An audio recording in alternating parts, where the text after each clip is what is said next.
It is 6:48. This is your morning in 8 minutes. Demolition will start soon on Cumberland Avenue. 4 new apartment buildings and a 10-story parking garage will be built.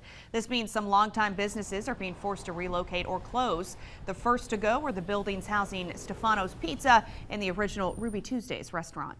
2 Dandridge police officers are being recognized for saving a woman's life during a camper fire. It happened on January 5th at the Point Resort. Officers Sam Cameron and Michael Adams responded to the scene and noticed a camper on fire with a woman still sleeping inside. They were able to wake Samantha Hodnett up and get her out. Right now, crews don't know what started the fire. 3 campers are destroyed. 2 others have significant damage. The Morgan County Sheriff's Office says no charges are filed in a deadly accident. It happened on Highway 62 between Oliver Springs and Wartburg. Police say 81-year-old Wade Nance was crossing the highway and stepped in front of a car driven by 80-year-old Wanda Davidson. He died. Davidson is not hurt. And we're now learning who was involved in the deadly crash on Alcoa Highway on Sunday. THP says a speeding white sedan lost control, crossed the median, and hit a car going the opposite direction. The driver and passenger of the sedan, Frank and Nancy Winkler of Knoxville, died in the crash. The driver and passenger of the other car, 78-year-old Betty Martin from Alcoa, and a 13-year-old girl, are stable but listed in serious condition right now. Well, police are also investigating a deadly stabbing in East Knoxville at the Vista apartment complex. KPD says they found a man on a staircase who had been stabbed multiple times. He later died at the hospital. If you know anything, call Crime Stoppers. We have their number in the WVLT News App. And drug shortages continue to sweep across the country. Now they're affecting ambulance services. One of the most common drugs used by EMTs is called dextrose 50%, also known as D50. It's in very short supply right now. It's used to treat diabetics experiencing low blood sugar and passing out. Pfizer expects the shortage to last until the end of the year. And if you drive an older model Honda or Acura with Takata airbag inflators, the National Highway Traffic Safety Administration says do not drive it. Takata inflators are found in many of these models from 2001 to 2003, and they could hurl shrapnel and explode in the event of a crash. The Acura 3.2 TL and the 2003 3.2 CL models have also been recalled for this airbag issue. And tonight, President Biden will deliver his second State of the Union to a joint session of Congress. He spent the weekend with aides at Camp David preparing for the speech. Last year, a big focus was Russia's invasion of Ukraine. This year, the president is expected to address police reform, Chinese aggression, and the economy. Arkansas Governor Sarah Huckabee Sanders will give the Republican response. Here in Tennessee, Governor Bill Lee delivered his State of the State address last night. Major investments in our roads and helping more parents and children are all at the top of mind for the governor. You can watch his whole address right now on our WVLT Facebook page. And the second part of Kentucky's legislative session begins today. One of the first items on the agenda is dealing with a teacher shortage.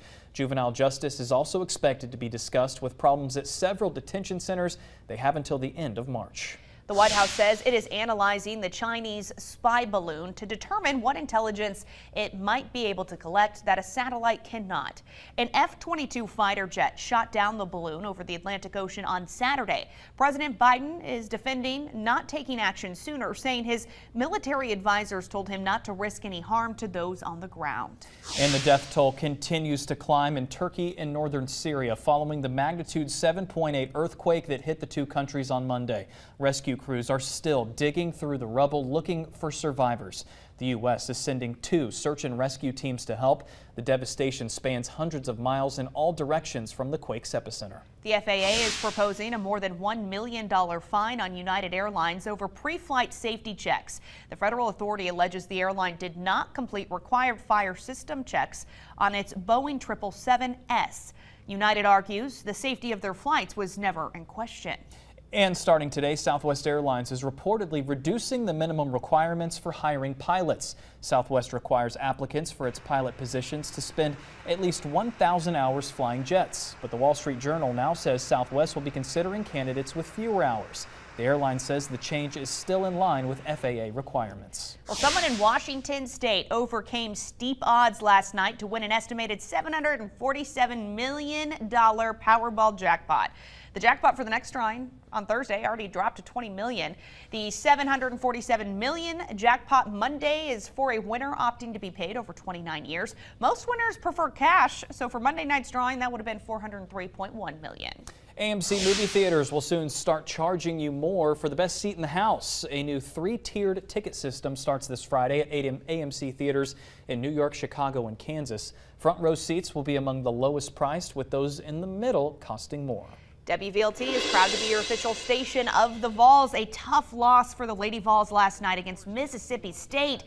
They fell by just 1 point, 91-90. The Lady Vols, they're back home this weekend. They host Vandy on Sunday. And LeBron James could break the NBA scoring record and surpass Kareem Abdul-Jabbar as soon as tonight.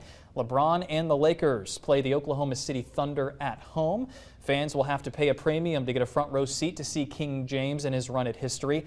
2 seats behind the hoops for tonight's game, listed at just over $69,000 each on Vivid Seats. What? Yeah, another pair 9 rows back going for more than $42,000. So do you want sand from where Tom Brady gave his retirement video, or do you want to see King James make history? The choice is yours. Okay, I'm going to win the lottery. Let's get a look at traffic with Whitney Turner. Starting to get busy there on your Tuesday morning. This is a live look at I-40 at Paper Mill Drive. You can see that volume picking up on both sides of the interstate now. The good news is nothing is really slowing you down as you head out the door. All those interstates and main roads around Knoxville are looking good right now. Heads up if you're traveling through Sevier County today. Some road work taking place once again from 9 a.m. to 3 p.m. right around those exit ramps at 407. Going to run into some periodic lane closures. Could delay you getting on and off the interstate in that area, so just use caution. Your First Alert Forecast with Chief Meteorologist Heather Haley. 6:55, and now as we start off with that warmth only on the plateau, we will share better as the day goes on as we share the winds that are on the plateau right now. That's why it's 50 Jamestown to 48 Crossville, slide down the edge of the Cumberland Plateau and slide down to 33 Rockwood, 34 now in Oak Ridge to Knoxville, 32 in Maynardville. Obviously a colder morning for many, but for now the winds are calm outside of the plateau and really the mountain tops. So we're going to spread that out mid to late morning. Actually, that's when winds will jump up, so temperatures will also jump up. Notice by noon, now you got a little bit more of a breeze, a good 15 to 20 mile per hour wind up through the valley, far northeast Tennessee, gusts 20, 25 miles per hour, especially plateau to the Tennessee-Kentucky line that fills in. We share that continuing 20 mile per hour gusts throughout your afternoon. And this is part of that warm up that we have for today. So it just continues to push in that warmth. It also flows in with these clouds. So for now, it's more of a partly cloudy day. I told you it'd make for a colorful sunrise. Check out that gorgeous view with sunrise still about 30 minutes away. Yeah, we'll stick with partly cloudy views all day. For now, makes for that lovely start at 35 in Knoxville to 56 at noon and a high today of 65 thanks to those winds. Now we'll have some up and down winds the next couple of days, but rain chances are going up. We are tracking that cold front late week. Some scattered rain Thursday to a change to some wintry mix by the end of the week. So that's where you'll see and feel some big changes. So I've got more on that for you coming up on the CW. All right, I'm going to soak up the sunshine, even if it comes with wind, while we have it. You got it. Heather, thanks. Thanks so much for watching. We're heading on over to WVXX. Hope to see you there. Have a good one.